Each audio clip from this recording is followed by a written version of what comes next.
Good afternoon, Cross Timbers. Today is Thursday, April 13th, 2017. I am Ashley Inge. And I am Brittany Scott. Today's top stories include Secretary of State Rex Tillerson's visit to Russia and the murder of a disabled teen. These stories and more coming up next on Texan TV.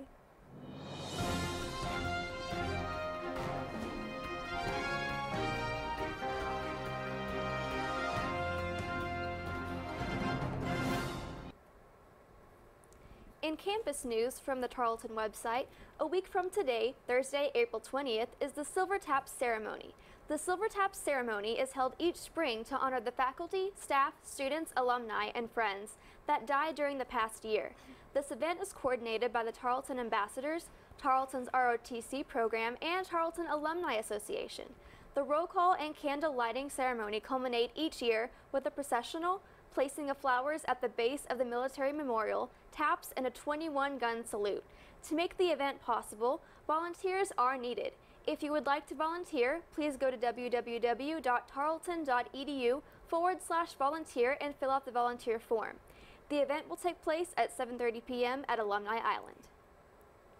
For our local news, we go to Caitlin Rivera.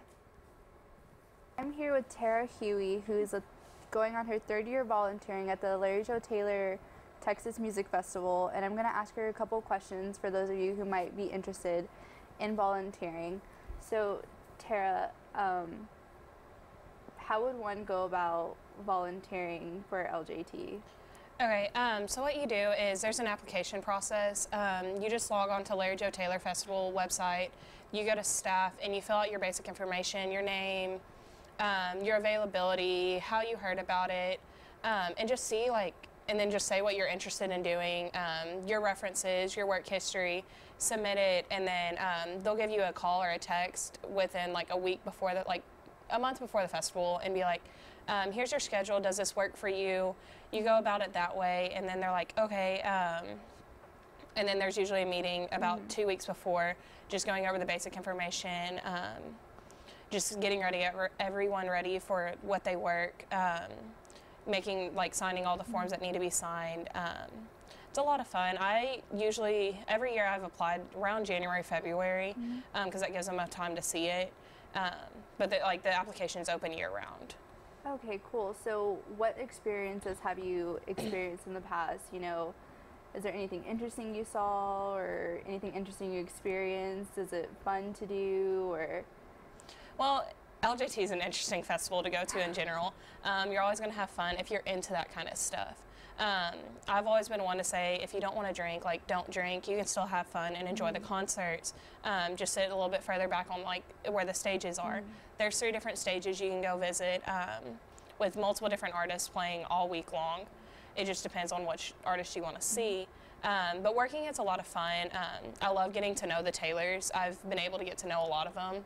I worked at the merch booth every year, and I get to know Sunday Taylor, and she is so much fun. She has, every single time I walk in, she's like, oh, yay, Tara's here, because I'm usually the one that's, on the ladder hanging up the merchandise, and it's cool to get to know the artists, too, as well, because they bring in their merchandise, or they'll come and pick up their merchandise and stuff like that.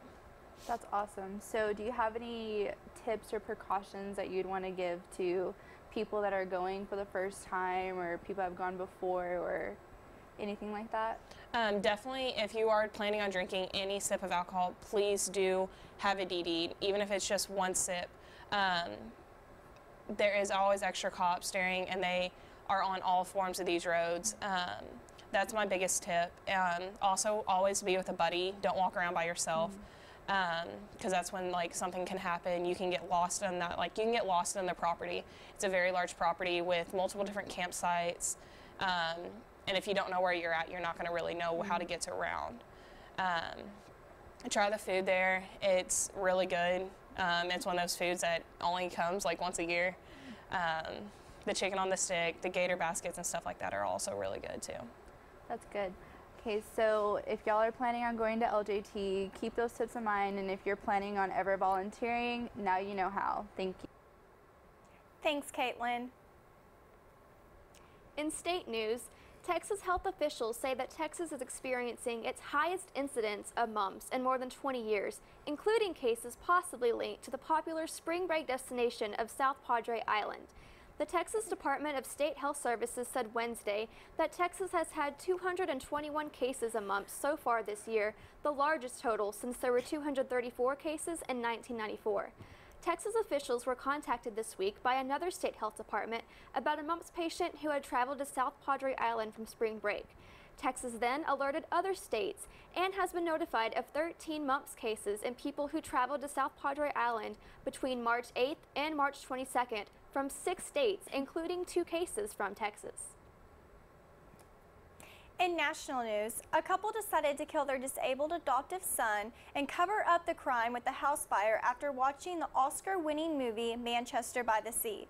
According to the New York prosecutor handling the case, Cinchanago County District Attorney Joseph McBride said during a bail hearing for Ernest and Heather Franklin last week that Jeffrey Franklin, age 16, was killed within 2 hours of the couple watching the film on February 28th.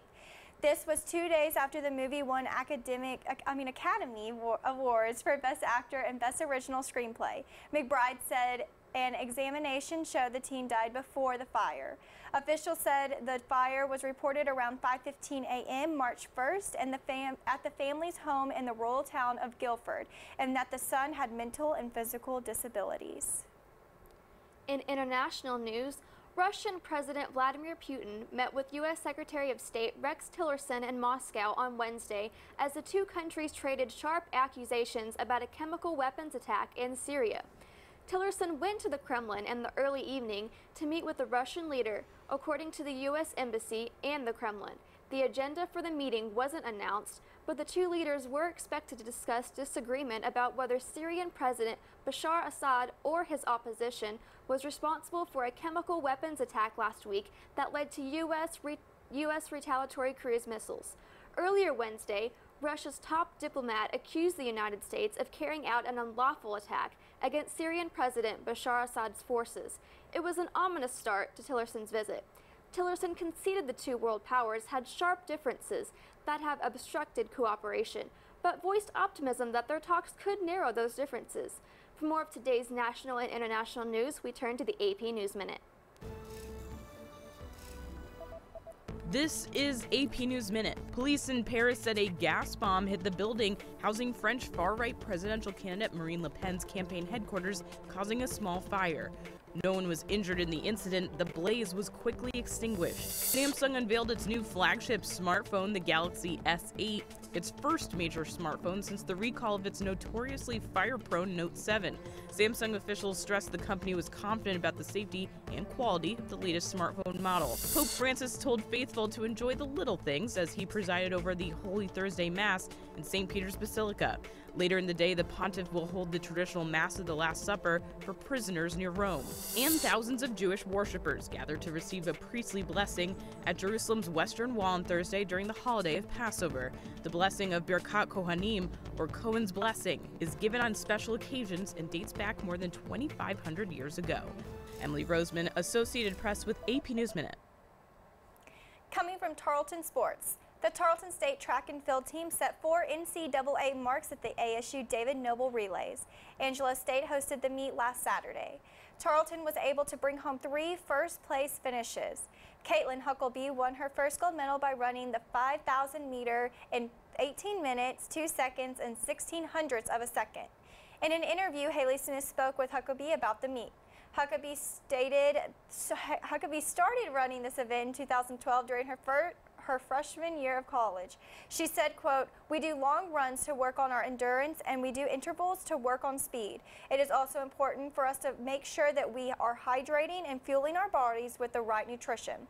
The Texans will be traveling to Commerce to run in the East Texas Relays on Saturday, April 15th. Good luck, Texans. Now we go to Dylan Craig for our entertainment news. According to the Associated Press, Warner Brothers announced Tuesday that Jude Law will play young Albus Dumbledore in the next Fantastic Beasts installment. The iconic wizard was played by 2 actors in the Harry Potter films, beginning with Richard Harris. After his death in 2002, Michael Gambon inherited the role. Production on the next Fantastic Beasts film is to begin this summer, with a release scheduled for November of next year. For all of your entertainment news, I'm Dylan Craig with Texan TV. Thanks, Dylan. And now for the weather. Coming from the National Weather Service, today we have a mostly cloudy high of 76 degrees with a low of 59.